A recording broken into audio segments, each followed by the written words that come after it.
Hey guys, just a quick video today to discuss this. So this is an albuterol inhaler, and this is commonly called, at least in the country that I live in, the United States of America, this is usually known as a rescue inhaler or a emergency inhaler. And the problem with that terminology is that it would lead you to believe that you are only to use this if you are having an asthma attack or pretty much just dying. You want to know what they call these in the UK? They call these relief inhalers. Reliever inhalers.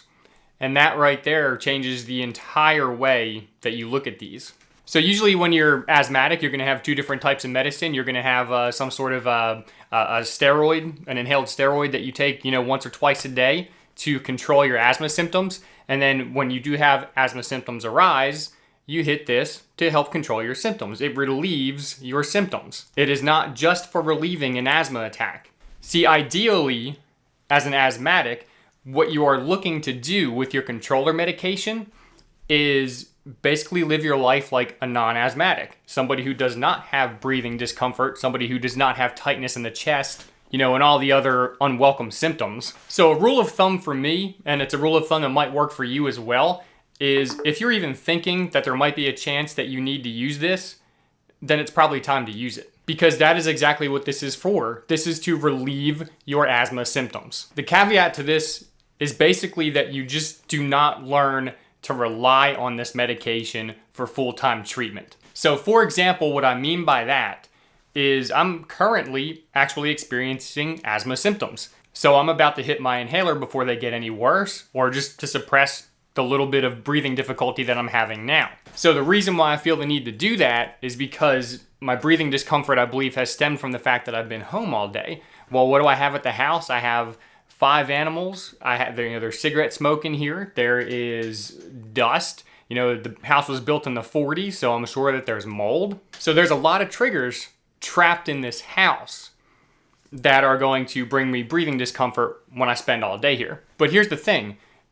I'm not going to take this every day, nor are you supposed to take this every day, just so I can live at home.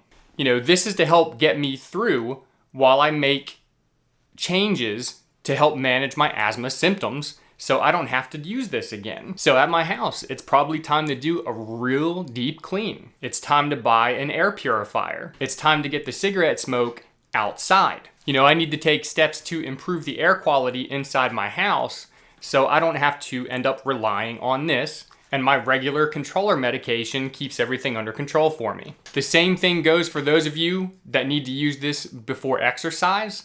So I have breathing difficulties when I exercise too. I don't necessarily have asthma-induced exercise, but obviously when you have asthma and you exercise, it exacerbates your breathing a little bit. But the thing is, I exercise 7 days a week. That doesn't mean I should be using this 7 days a week. So while you're figuring out your exercise routine, and while you might be having to adjust the dosage on your controller medication or change your controller medication, while you're having symptoms or when you have exercise-induced asthma, you can use this as a preventative. Usually take it about 15 minutes to 30 minutes before your exercise to help relieve any symptoms that you would have. See, and that's even a suggestion from the manufacturer, and that tells you right there this is not just an emergency medication. They're telling you use it before you even have symptoms when it comes to exercise-induced asthma, so you don't develop symptoms. So bottom line, if you need relief from your symptoms, no matter how minor they are, if you are experiencing asthma symptoms, that is what this reliever inhaler is for.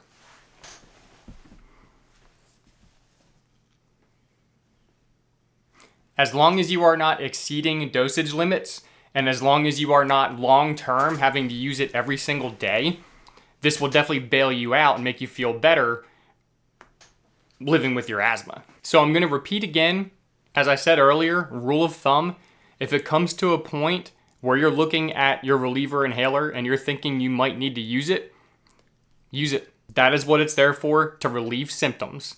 But again, the idea is to use this to help manage your asthma symptoms while you figure out your controller medication and while you figure out what needs cleaned, what triggers you need to get out of your life, so that way you don't have to use this long term. Hopefully in this video I've given you a little better guidance on exactly when you should use your inhaler. I hope you get to a point where you do not need to use this inhaler anymore and you're able to control your asthma symptoms with just your controller medication.